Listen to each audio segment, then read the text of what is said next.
Hello, my sweet friend, and welcome to Amanda's School of Stillness. I'm Amanda, and today we're talking about the entitlement nervous system versus the self-worth nervous system. As with most of what I share here, it has been accumulated through a combination of meditation, spiritual downloads, dialogue, and what I love to call spiritual anthropology. That is the devoted witnessing of life and the world, taking that and synthesizing it through this patterning, and then bringing it forth to you as a gift. So take it as it comes, let it resonate, let it bounce off your skin, whatever is meant to find you and aid you in your journey will, and everything else will just kind of fall away. Starting with the core premise, everything is nervous system. So the first thing we have to understand is this: your life is not being run by your mind, it's being run by your nervous system. Your nervous system is the hardware of your life experience. Your thoughts, your beliefs, your mindset tools, your manifestation techniques, that is all software. So if the hardware can't run the software, it doesn't matter how many high vibe thoughts you're downloading or holding space with. They're not going to install, they're just going to bounce off. Bing! Most people are trying to change their lives by upgrading their software. So they're using affirmations, they're using strategies, they're using manifestation techniques, they're changing their identity, they're trying on new internal and external fits, but they're running it all on a nervous system, their hardware, that was never built to hold their self-worth. So that's where we as human beings get stuck in this age. There are two different types of nervous systems, and they're very different from one another, so listen carefully. The first is the entitlement-based nervous system. This is the most common. This is often the default. The second is the self-worth-based nervous system. They can look similar from the outside. Both types can be hardworking. Both types can be spiritual. Both types can be kind. Both can be ambitious. But they operate on completely different energetic assumptions. The entitlement-based nervous system. This is the nervous system that most people are running, especially in the working class, the immigrant class, and the good-hearted but exhausted class. The core logic of entitlement in this context specifically is there's a gap between where I am and what I want. Here's the gap. And my job is to somehow close that gap. So you either try to fill that gap with hustle, with spiritual strategy, with manifesting, with optimization, or you collapse into, I'm not worthy, what I want doesn't want me, and you don't move at all. The entitlement-based nervous system does have a kind of power. It says, why not me? There's got to be a way. And that can magnetize opportunities. It can move you up. It's not useless. But here's the catch. The entitlement nervous system always experiences the desire as out there, separate from the self. If you scan the energy field of someone who is operating from the entitlement nervous system, you'll see that their goal, their dream lives outside of their heart. It's over there. Woo! At the end of the journey. So even when they're hustling and grinding and visualizing and doing all of the right manifestation steps, their nervous system is actually organized around separation.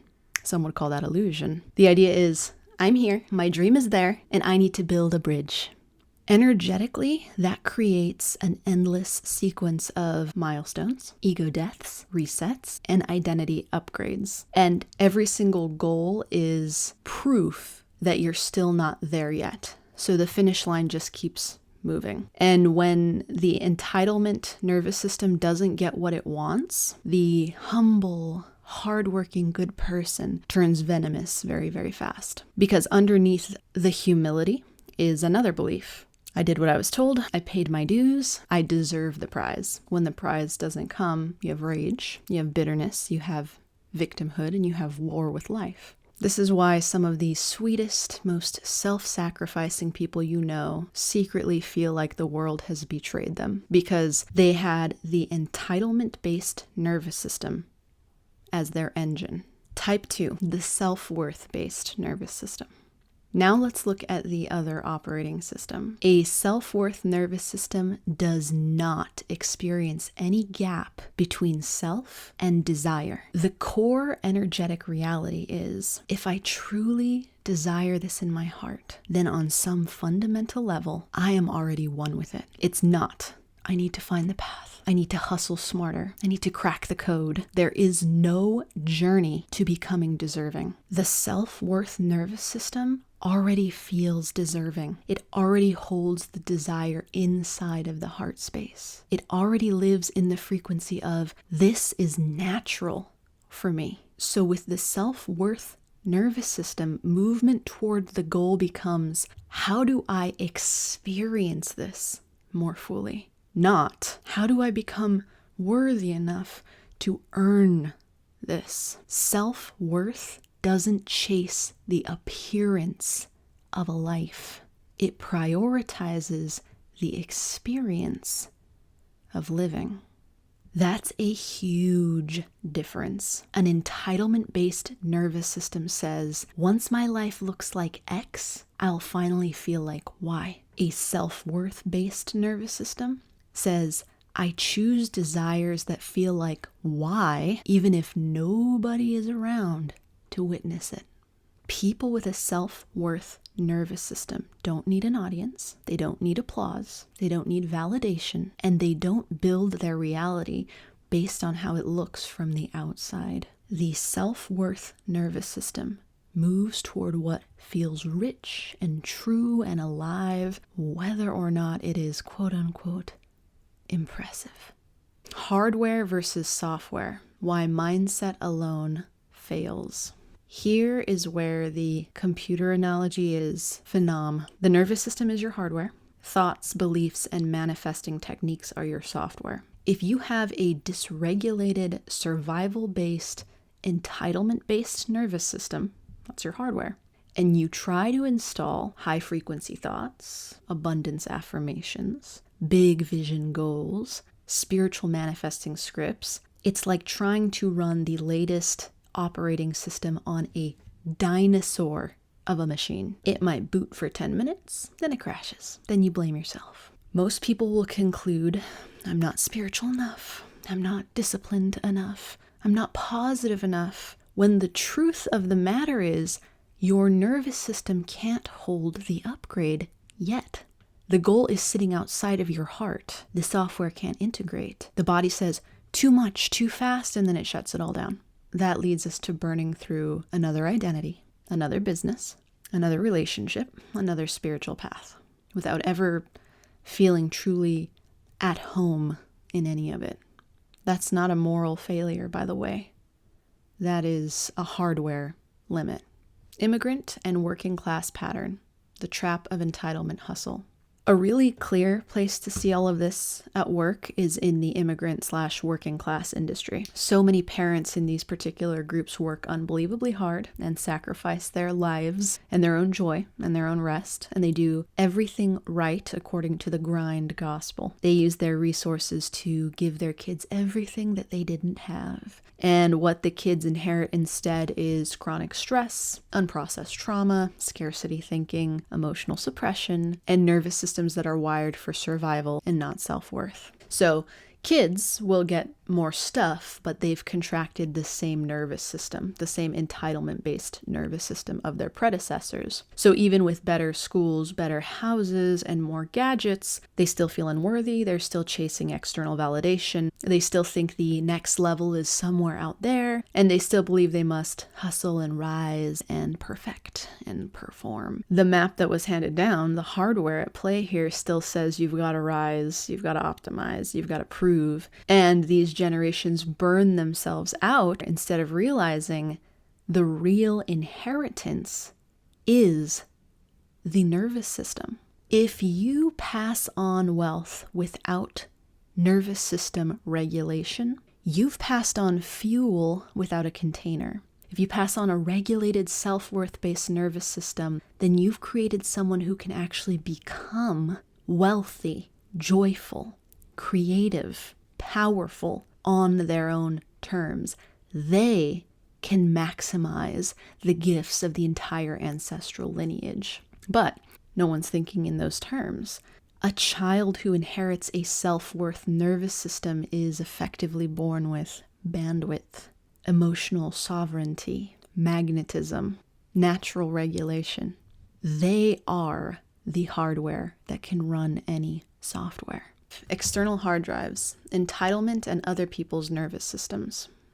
One of the most painful features of the entitlement-based nervous system is that you're living your own life experience through other people's nervous systems. So you're measuring your success by their reaction, your beauty by their gaze, your worth by their praise, didn't mean for that to rhyme, and your progress by their approval. So you don't feel directly. You feel through surrogates, always. Other people become, using this hardware software analogy, external hard drives. They are servers that hold your sense of self-worth, mirrors you're constantly checking to see if you exist. This doesn't just happen in narcissists, by the way. That term is being thrown around like, insert analogy here for things that are being thrown around a lot. Sorry, baby, I don't got one. This doesn't just happen to narcissists. This happens to codependents. It happens to anxiously attached people. Hell, it happens to avoidantly attached people. It happens to caretakers. It happens to good girls and good boys and spiritual overachievers. Have I missed anybody? You can be deeply kind, deeply traumatized, and deeply entitled because your nervous system believes the world owes me a feeling of worthiness. And it better come from out there, which, of course, keeps you at war with the world. But more sadly, it keeps you at war with yourself. What the self-worth nervous system actually has. So what do people with a self-worth nervous system actually have that others don't have? Well, it ain't money, although they very well may. It's not manifesting tricks. It's not superior morality, and it's not more intelligence. It's also not privilege, at least not in the way that we like to think of it. But there is a connection to privilege. We'll get into that later. They have regulation and presence. Folks with a self-worth nervous system can pause. They can feel themselves.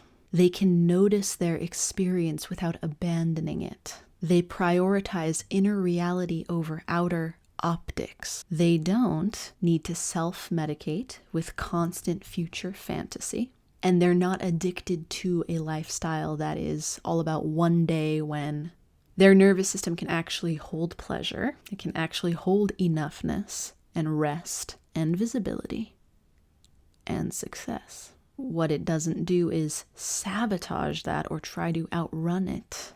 Folks with a self-worth nervous system actually have an inner home. They're protected and they're safe within themselves. Not as an idea, but again as hardware, as a lived experience. How do you develop a self-worth nervous system? What most of us miss because of the way it was marketed, especially for the last 50 or 60 years, is that you don't outthink your way out of an entitlement-based nervous system to get to a self-worth nervous system. You presence your way there. Trying to upgrade your life purely at the level of mindset is like rearranging the icons on your desktop while the operating system is completely corrupted and full of all our favorite viruses underneath. Your shit will look cleaner, but it won't function better. And honestly, to people who are energetically sensitive, it won't really look cleaner anyway. It won't. The number one ingredient in developing a self-worth nervous system is presence. Number two ingredient is presence.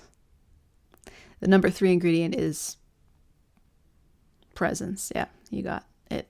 Being with your sensations, noticing your emotions, becoming aware of how your body responds to life, learning to regulate. That's breathing, that's pausing, that's grounding instead of reacting and abandoning. Abandoning what? Yourself. Okay, how many people are so proud that they've never abandoned a friend or family member, but they abandon themselves every day? Meditation, stillness, somatic awareness, breath. Nervous system literacy.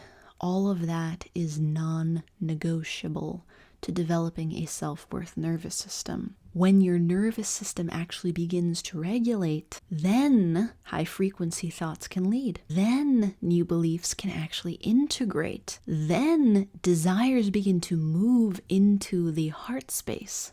That is what happens when people have a quantum leap. It is not because you magically skipped steps. Let's kiss that idea on the head and hand it over, because that's what most of us with an entitlement-based nervous system think a quantum leap is. A quantum leap is not when you magically skip steps. It's when you realize on a nervous system level, on a hardware level, that the gap between where you are and what you want to experience was never real to begin with. And understanding this conceptually is not the same as understanding it experientially. The concept is a start. That's all it is. Desire from entitlement versus desire from self-worth. Let's make this crystal clear. An entitlement-based nervous system. When it comes to desire, inside it sounds like, if I get this, I'll finally feel worthy. Desire lives outside of the heart. The goal is a sort of social proof of your worth. Even if you're just proving it to yourself, you're using the goal to prove to yourself that you're worthy of living, of existing, etc. The nervous system is chasing regulation through achievement. A self-worth-based nervous system experiences desire like this. I'm already worthy. I'm drawn to this because of how it will feel to live it. Desire already lives inside of the heart. The goal is expression and experience. There's no proven nothing to nobody, not even the self. The nervous system is already regulated enough to enjoy the experience. Self-worth nervous systems do not use goals and achievement and the journey of self-improvement to fix a broken self. It uses goals to play, to expand, to explore in a self that already feels fundamentally okay. The 99%. Why this matters most to you. This teaching is not for the already rich, the already powerful, or the already fine. Earlier I mentioned a little bit about privilege, and here's what I'll say on the subject. Nervous systems that have been at the game for a long time had the privilege of developing a self-worth nervous system. Yes, they are ahead of the game, but it's not because material privilege came first. It's the other way around. This teaching is for the working class. It's for the immigrant class. It's for overgivers. It's for spiritual grinders.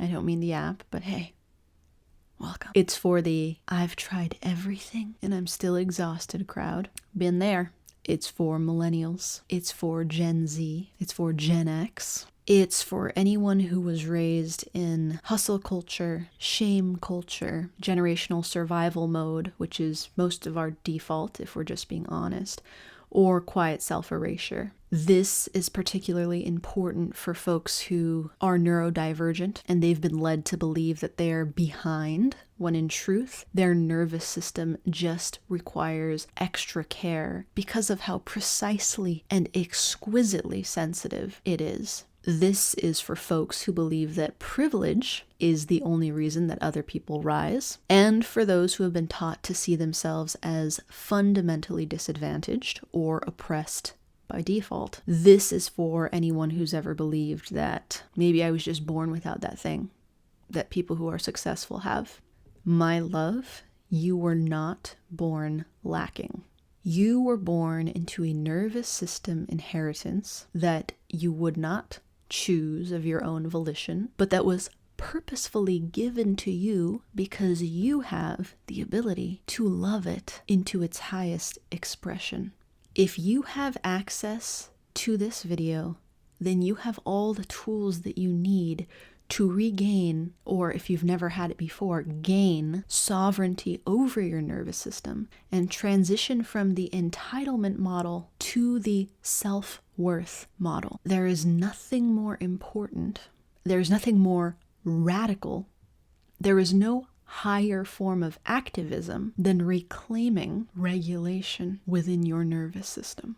This has nothing to do with any aesthetic of healing. This has everything to do with the way that you experience life firsthand. You are, by default of existing, so very worthy of having a rich, loving, flowing, inherently and intrinsically satisfying life experience. But you will never know what that feels like if you continue to operate out of the entitlement-based nervous system paradigm. When you truly start to understand this, my sweet friend, by leaning toward a daily discipline, and I say leaning toward because it's an imperfect process, it's a human process, but you lean because we don't have the free will to just snap our fingers and become somebody else. When you lean into it again and again, and you devote what you have available to you to devote, and I promise you whatever you have is enough, you will stop chasing things for how they look or how you think they're gonna feel. You will start choosing experiences and processes because of enjoyment of them in the moment, rather than some wild means to an end. You will stop outsourcing your nervous system to everybody around you, and you will start living like your internal experience is sacred. And the wild paradox of all of this, my sweet friend, is when you develop that self-worth nervous system that truly, by behavior, not by proclaimed belief, is devoted to the sacredness of your inner experience, that's when the world will start to reflect it back to you. Because this world, baby, is just a big old giant mirror. It's a dream, and it's showing us what the condition of our internals is. Work those internals, and you've worked the world. May this information be valuable to you. Until we meet again, I am sending you all of the love that I've got. It's always more, and it's never less, because you are so very worthy of it. Bye for now, my sweet friend.